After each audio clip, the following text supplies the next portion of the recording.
Hello, my name is Tyher Ramus, and I am a senior at the University of Oregon.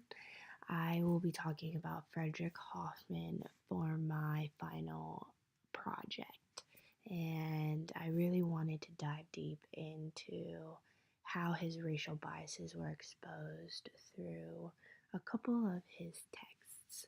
One was an article, and one was a book that I'll talk mainly on.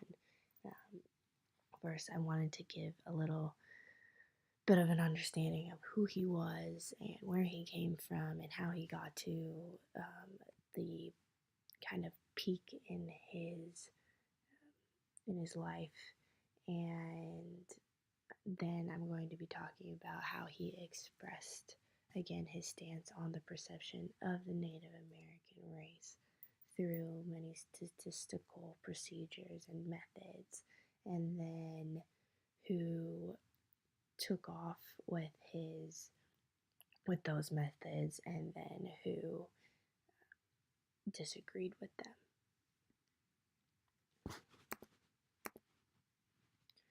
Okay, so he was born in Oldenburg, Germany, with his two parents. His father was an accountant, and he did teach him the love of learning about scientific investigations, but sadly, he died before his 11th birthday. So then he was left with him and his mom, who wasn't very financially stable. So while Hoffman was going to school, his mom was working. And after a couple years, they still weren't good financially. So eventually, Hoffman had to drop out of school and then go to work. Every job that he did, he hated. And he was fired, and his family thought he was lazy and good for nothing.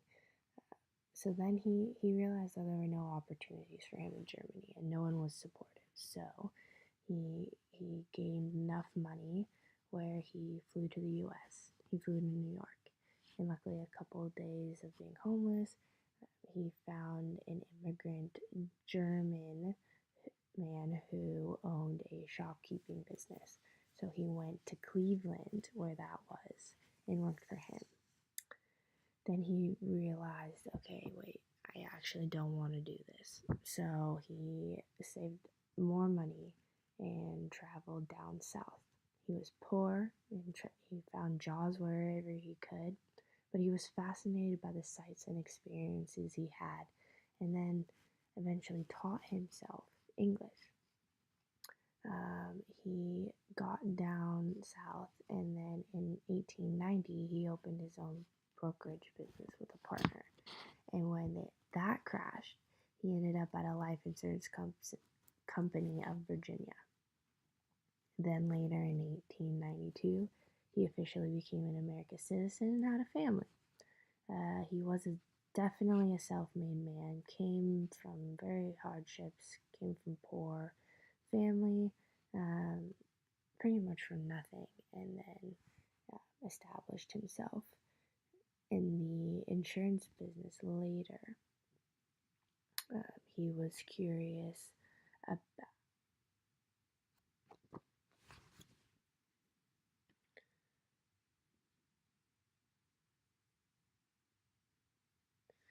he became very curious about the social position of African Americans, which is where he started his statistical studies by writing an article called Vital Statistics of the N-word. I do not feel comfortable saying it, so whenever you hear N-word, I'm just gonna go with that. This then led him to his job with Prudential Life Insurance Company, which he then loved his work and stabilized his occupation for another 40 years.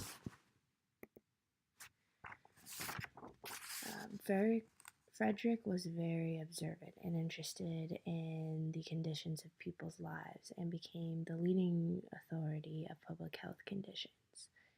During the era of his studies, Darwinism was a huge scientific power, and the act of racism was in full effect because It was just the beginning of the Jim Crow laws, and the racial segregation and mass racial riots were uprising. He then saw this as a big issue in the American society and wanted to create a more statistical understanding of the existence of the Native American race.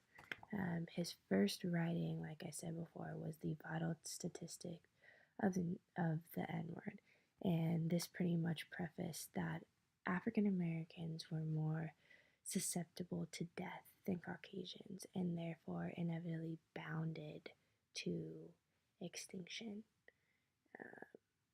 And this then carries on into his views about his book. His book was Race Traits and Tendencies of the American Word, and it was published in 1896. Here I put all the chapters just to have you see kind of how he laid everything out. I'm not going to talk about each one of them because we'd be here forever, but I will talk about the general ideas of this book. According to the Power of Illusion, the video that Professor Olberry showed us, Hoffman's book was published in 1896, and that same year the Supreme Court legalized segregation. So that kind of puts a perspective on how influential it was during that time. And it did have a big impact on the way society viewed African Americans, because it was only solidified people's reason to believe that they were in fact inferior to Caucasians, which were proven through his methods of statistical evidence. What I will get to later were these statistical methods were extremely flawed. He would go to these Native American communities and evaluate their way of living and simply conclude that they were degenerated. They were a degenerated race, a race that had no vein of existence because of how it, because they were so prone to diseases and viruses and illnesses, and therefore they were unfit for survival. So in retrospect, he believed it would be pointless to help them through housing and their health and education. They were just barriers in progression, whereas he found that in anthropometry that Caucasians were bound to progress, and the Native American race was not. So pretty much he used white supremacy as a basis for his quote-unquote statistical methods on the African American race to obtain the power and status of the superior white race. And just as Professor Olberry said in his video, Hoffman believed that it was not possible to raise this intelligence of the African American or to help them with how immune they were to diseases. And this kind of segued into miscegenation, which is one of the chapters also known as amalgamation that you see in chapter 4.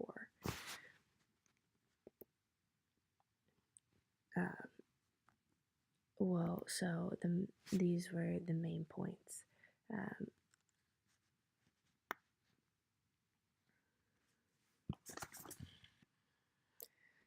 And I wanted to dive a little bit deeper into miscegenation because that was a big point in his book.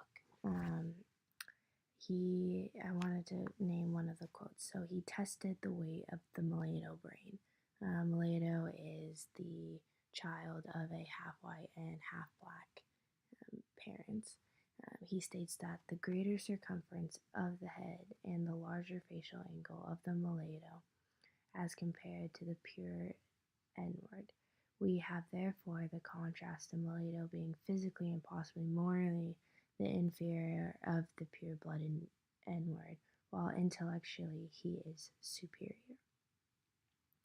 What he's insinuating from this data, his statistical methods, is that the Native Americans progress in intellectual ability because they have white blood running through them. We as a white race are improving their Native American race by purifying them from being black.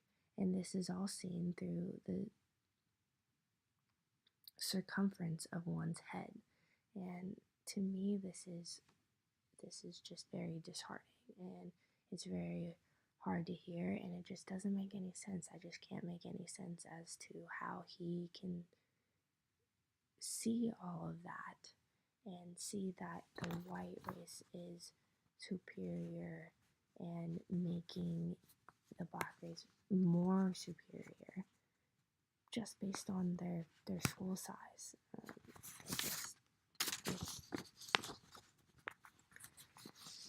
It's just morally incorrect, I think.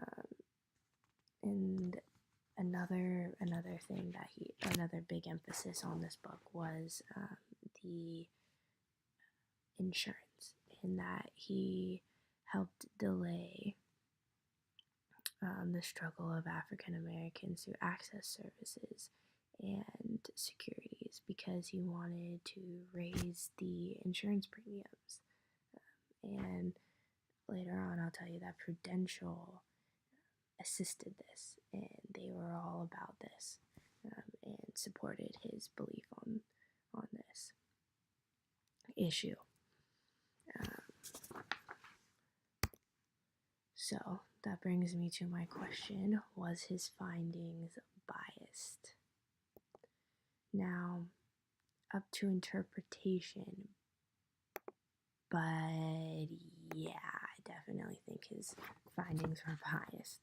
And I actually have a slide here that just kind of puts it into perspective of who thought, who wanted to challenge his work, and then who accepted it. So, like I said, Prudential Life Insurance, they liked the skills that he had as a statistician and his racial outlook, so they got it and ran with it, and it worked for them during this time because they did believe in the extinction hypothesis that Hoffman was ever so clearly insinuating to the American society, and so that benefited them very much. And so because of that, they accepted his work, and they pretty much published his book for him. And the people who challenged his work, well, I'll start with, in an article from The Myth of Actuary, Life Insurance and Frederick L. Hoffman's Race Traits and Tendencies of the American N-word. Now, I got an article from the internet. It is reliable. But they said that they aren't sure if he was consciously racist, but he did steer away from the racial ideology at the time. And this predominantly led to his biased view of Native Americans. So people did see a lot of flaws in his mathematical analysis, and two very important men spoke up and went against it, and it made people really realize that this man's proof is not correct. So W.E. Webb, Du Bois summarized that most of the conclusions drawn from these facts are of doubtful value on account of the character of the material, the extent of the field, and the unscientific use of statistical methods. Kelly Miller, who was a mathematician from Howard University, also critiqued Hoffman's mishandling of data. He stated that the careful statistician will immediately see that while all these different sets of figures give data interesting in themselves. They must be used with great care in comparison because they relate to different classes of people and to widely different conditions of life. Um, and that black mortality rates differed enormously based on their environmental factors, and Hoffman did not take that into consideration when he was studying them. And he was all about public health, and he did not take that into factor because of his biased views of racism. And Du Bois also pointed out that the health outcomes of African Americans were entirely comparable to those of immigrant groups with similar economic resources. Another resource that stated that went against his sayings was again the Power of Illusion video that was presented to us in lectures, and it said that Hoffman presented his statistical data as unimpeachable science. He compared rates of death and disease between African Americans and whites, and not surprisingly found enormous disparities, but his data analysis was flawed. He ignored the insidious effects of poverty and social neglect on health. And almost every aspect of um, people's